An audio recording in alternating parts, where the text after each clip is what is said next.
안녕하십니까. 첫 번째 소식입니다. 영국의 최신의 핵 잠수함이 시리아에서 러시아의 킬러급 잠수함에 들켜서 퇴각했습니다. 영국이 자랑하는 최신의 공격용 원자력 잠수함인 아스투드급이 지난해 4월 미국과 영국 연합군의 시리아 화학무기 시설 공습 작전 당시에 단 한 발의 토마호크 미사일도 발사하지 못한 것은 시리아 인근 해역에서 러시아의 킬러급 잠수함의 요격을 받았기 때문이라고 내셔널 인터레스트가 15일 보도했습니다. 보도에 따르면 영국 아스투드급 잠수함은 당시 시리아가 주둔하고 있던 러시아 해군의 호위함 2척과 해상 초계기, 잠수함 등이 대잠 경계작전을 펴고 있던 해역에 진입해 있었고 러시아의 대잠 세력 때문에 토마호크 미사일을 발사하지 못한 것으로 전해졌습니다. 이 같은 의혹을 최초로 보도한 영국 현지 타임스 오브 런던은 영국군 관계자를 인용해서 당시 시리아 인근 해역에 음향 흡수 타일을 부착한 러시아 해군 킬러급 잠수함 한두 척이 있었다고, 이 잠수함들이 능동소나의 액티브 핑을 위협적으로 방사해서 운 좋게 영국 잠수함을 찾았다고 전했습니다. 러시아 디젤 잠수함에 노출된 영국 잠수함은 올해 발사 수역에 진입하지 못하고 퇴각했습니다. 닉 차일드 IISS 연구원은 현대의 디젤 전기 추진 잠수함은 손 부분에서 원자력 잠수함에 비해 우위를 갖는 것이 사실이라면서 킬러급 잠수함의 성능에 놀라움을 표시했으며, 내셔널 인터레스트는 이 사건을 연안 지역에서 원자력 잠수함과 AIP 탑재 디젤 잠수함 간의 작전 능력 우위에 논란을 가져올 만한 사건이라고 평가했습니다. 자, 지난해 4월 미국과 영국이 시리아를 공습했습니다. 그런데 미국은 다량의 토마호크 순항미사일을 발사를 했는데 영국은 사실은 그때 발사를 하지 못했어요. 그런데 그 이유가 지금 밝혀진 겁니다.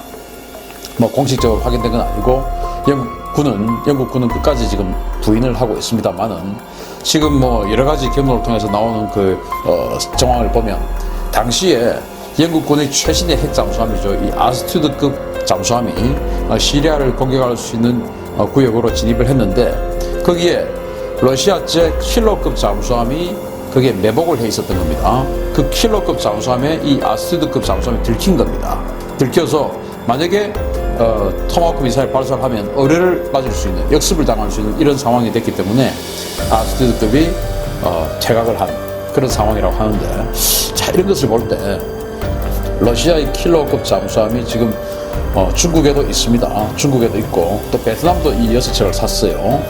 자, 우리나라도 과거에 불곰 사업이라는 것을 할 때 지금 우리는 손원일급 잠수함, 즉 214급 잠수함을 독일제를 샀지요. 그런데 그 전에 불곰 사업을 할 때 이 킬러급 잠수함을 러시아로부터 도입하기 위해서 우리 해군들이 러시아에 가서 직접 현장 확인도 하고 했던 적이 있습니다. 그런데 너무 거주 조건이 승조원들에게 너무 열악하게 구성되어 있는 그 모습을 보고 우리 해군이 학을 떼고 한다고 하는데, 어쨌든 정말 알려진 것처럼 그 정숙성 이런 것들은 탁월한 것 같습니다. 한 3,000톤 넘는 잠수함인데 이게 영국의 핵 잠수함을 탐지를 하고 공격을 할 수 있었던 상황임을 봤을 때, 만약에 아스투드급 잠수함이 토마호크 미사일을 쐈다면 바로 의뢰의 반격을 받았을 수 있는, 전쟁이라면 어쩌면 토마호크 미사일 쏘기도 전에 아스투드 잠수함이 먼저 공격을 받아서 격침될 수 있는 이런 상황이었다라고 생각이 되고요. 이런 것을 보면 연안에서 디젤 잠수함이 매복을 한 상태에서 상대방 적국의 핵 잠수함이 연안에 접근하는 것은 대단히 힘든 일이다, 이렇게 판단이 되고, 그러면서 이제 이 AIP 공기 불요 장치가 들어있어서 한 2주 또는 3주 정도 작전할 수 있는 이 AIP 디젤 잠수함이 연안을 방어하는 데는 아주 탁월한 그런 기능이 있다라고 생각이 되고요. 자, 이런 면에서 볼 때 이란도 이 킬러급 잠수함을 가지고 있는데요. 제가 따로 시간을 내어서 데일리 디펜스에서 우리 강감차남이 지금 이란의 호르무즈 해역으로 갈 수 있을지 모르지 않습니까? 그런데 이 이란이 킬러급 잠수함을 가지고 있는데 영국의 핵 잠수함을 쫓아냈던 이 킬러급 잠수함, 과연 우리 강감차남이 견딜 수 있을지, 막을 수 있을지, 탐지할 수 있을지를 분석해서 알려드리는 시간을 따로 갖도록 하겠습니다. 자, 두 번째 소식입니다. 미국의 오픈스카이 정찰기가 일본을 이륙해서 러시아 영공에 진입했습니다. 어제 일본에 전개됐던 미 공군 정찰기 OC-135B 오픈스카이가 오늘 오전 7시 38분에 일본 요코타 공군기지를 이륙해서 오늘 오전 러시아 영공에 진입했습니다. 이 정찰기는 조약 가입국 간의 긴장 완화를 목적으로 1992년 체결된 항공자유화 조약에 의해서 정찰 대상국의 승인과 연락장교 탑승하에 운용되는 정찰기로, 이번에 투입된 정찰기는 미 공군 제55 비행단 소속의 OC-135B 오픈스카이 기종입니다. OC-135B는 해상도 30cm 수준의 SAR 레이더는 물론 광학, 적외선 카메라를 싣고 정찰 대상국의 주요 시설을 손바닥 훑듯이 정찰하는데, 이번 미 공군 오픈스카이 정찰기 투입의 목적은 최근 동해 일대에서 대규모 실탄 사격 훈련을 실시했던 러시아 태평양 함대와 이를 지원하는 우크라이나 공군기지, 나아가 지난주 Tu-160 블랙잭 전략 폭격기 2대가 전진 배치되었던 극동지역 추코스키 아우토놈니 자치구 소재의 아다디르 비행장 등을 정찰하기 위한 것으로 추정됩니다.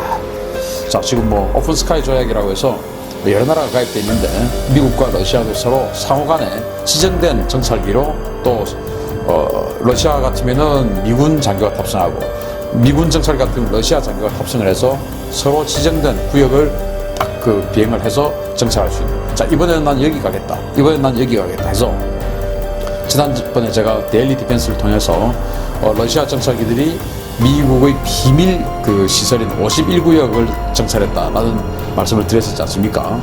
그래서 이번에는 미국 정찰기가, 이 오픈스카이 정찰기가 지금 이 시베리아 지역과 이 극동 지역의 정찰 전략 기지들을 탐색하러 지금 이륙했다라는 것을 알려드리면서, 미국과 러시아의 군사적 견제 이런 것들이 날로 심화되고 있다라는 상황을 알려드립니다. 세 번째 소식입니다.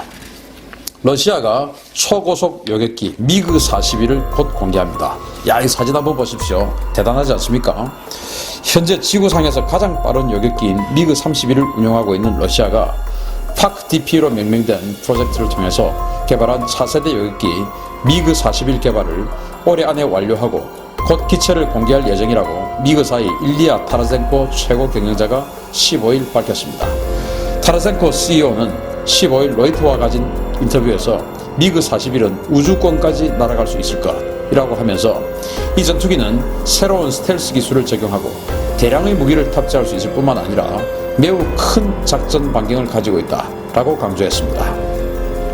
미그사에 따르면 미그 41은 고도 9에서 17km 사이에서 마하 3 이상의 속도로 비행할 수 있으며, 러시아가 개발 중인 차세대 공대공 미사일을 이용해서 극초음속 비행체와 일부 탄도미사일도 요격할 수 있는 가공할 성능을 갖추고 있는 것으로 알려졌습니다.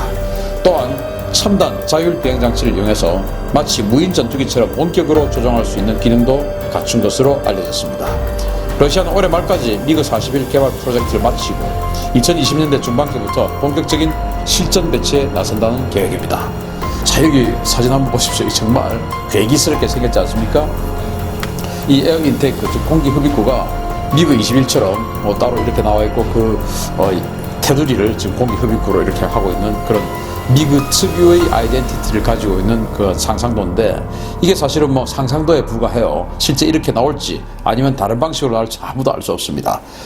그런데 지금 방금 이제 기사를 보면 지금 이제 거의 개발 완료됐고 2020년대 중반께부터 실전 배치한다 라고 나와 있는데, 사실 이 사진이 공개된 것은 하나도 없습니다. 그래서 지금 러시아가 말을 하고 있는 이 엄청난 성능, 이 말대로 된다면 거의 이거는 최강의 전투기가 되겠죠.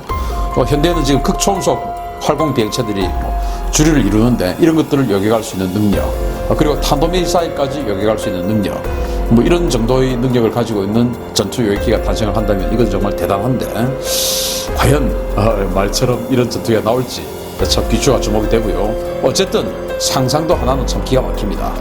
이것을 제가 군사TV에서, 신인균의 군사TV에서 알기 쉬운 무기백과를 통해서 좀 더 자세히 분석해드리는 시간을 따로 또 갖도록 하겠습니다. 네 번째 소식입니다. 아제르바이잔이 파키스탄에서 JF-17 전투기 구매 계약을 체결했습니다. 카스피해 연안의 중소국가 아제르바이잔이 파키스탄제 전투기 10대를 도입하는 계약을 체결했습니다. 사이드 칸 모하만드 아제르바이잔 주재 파키스탄 대사는 지난 14일 대사관에서 기자회견을 열고, 최근 아제르바이잔에 10대의 항공기를 납품하는 계약을 체결했으며 파키스탄은 즉각 이 항공기를 제공할 준비가 되어 있다라고 밝혔습니다. 당초 아제르바이잔은 5억 달러 규모의 24대의 JF-17 전투기를 도입하는 것을 희망했으나 협상 결과 금액을 조정하는 대신 도입 규모를 10대로 줄인 것으로 알려졌습니다. 파키스탄이 중국과 공동 개발한 JF-17 전투기는 최대 속도 마하 1.6, 무장 탑재량 3.6톤급의 경량 전투기로 우리나라의 FA-50과 유사한 체급이지만 대당 판매 가격이 최신 버전인 블락2 기준으로 2,500만 달러 수준에 불과하고 중거리 공대공 미사일과 정밀 유도 무기를 운용할 수 있어서 개도국들을 대상으로 상당한 센세이션을 불러일으키고 있습니다. 아제르바이잔이 도입한 버전은 블락2 버전으로 이란이 도입을 확정했고 말레이시아와 북한 등이 도입을 검토 중이거나 희망하고 있는 것으로 알려졌습니다.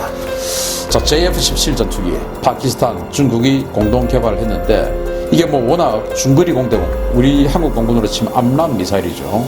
이런 것들을 사용할 수 있으면서 가격이 2,500만 달러에 불과하기 때문에 이게 지금 굳이 미국제 무기를 사서 써야 하는 나라 또는 미국제 무기와 호환이 되는 무기를 사서 써야 하는 나라가 아니라면 우리 FA-50이나 또는 미국의 아주 값비싼 F-16B 이런 것들을 사용할 필요가 없을 정도로 정말 대단한 가격이다, 가격 대비 성능이다 이렇게 봐지는데 드디어 이 JF-17이 아제르바이잔에 수출을 성공했습니다. 앞으로 FA-50하고 국제시장에서 계속 이제 충돌을 할 텐데 우리 FA-50이 이 JF-17을 이길 수 있을지 참 걱정스럽기도 하고 이겼으면 좋겠다라는 그런 바람도 가져봅니다. 마지막 소식입니다. 일본이 이즈모 항공모함 개조 공사를 내년에 착수합니다. 일본 방위성이 지난 26일 확정된 내년도 예산안에 이즈모급 헬기 탑재 호위함의 항모 개조 공사 비용과 함재기인 F-35B 도입 예산을 포함시켰다고 요미우리 신문이 17일 보도했습니다. 이 예산안에 따르면 일본은 총 42대의 F-35B 전투기를 도입하며 내년도 예산에 6대 계약금을 포함해서 즉시 발주하고 2024년 6대를 시작으로 순차적으로 F-35B 전투기를 인수해서 항공자위대에 배치하게 됩니다. 이 전투기를 탑재하는 이즈모 항공모함은 2020년 상반기 중 스키점프대 설치와 내열갑판 개조 공사를 실시하고 2021년께 호위대군으로 복귀할 예정인데 복귀와 동시에 주일 미군 해병대의 F-35B 전투기와 공동훈련을 통해서 항공모함 운용 절차 숙달 훈련에 들어가게 됩니다. 일본은 이즈모와 카가 두 척 모두를 항공모함으로 개조할 예정이며 이를 통해서 2020년대 중반께 2개의 항모 전단을 보유하게 될 전망입니다. 일본이 드디어 항모를 갔습니다. 여기 사진에 보이는 이 이즈모라고 하는 호위함인데 원래 이걸 만들었을 때부터 항공모함 개조할 것이다 라는 예상을 쭉 해왔었죠. 그래서 아니나 다를까 항공모함을 이제 드디어 만들게 되고 이 F-35B 계약을 곧 한답니다. 42대를 도입하는데 그렇게 되면 2020년대 중반에 두 척의 항공모함을 운용하게 되는 그런 국가가 됩니다. 그런데 더 나아가서 지금 일본이 한 4만 톤급 강습 상륙함을 지금 설계하고 있는 정황이 있는데 그렇게 되면 최대 4척의 항공모함을 운영할 수도 있는 그런 상황이 될 수도 있고요. 또 지금 쓰고 있는 휴가급 호위함도 항모로 얼마든지 개조할 수 있기 때문에 그런 것을 봤을 때 일본의 이 앞으로의 이 해양력, 해군력 이런 것들이 우리와의 격차가 너무나 크게 벌어질 것 같아서 요즘 뭐 한국과 일본이 사이가 안 좋은데 이런 여러 가지 정황이 겹쳐서 참 걱정스러운 그런 상황입니다. 디펜스 브리핑 5가지 소식 여기서 마치겠습니다. 감사합니다.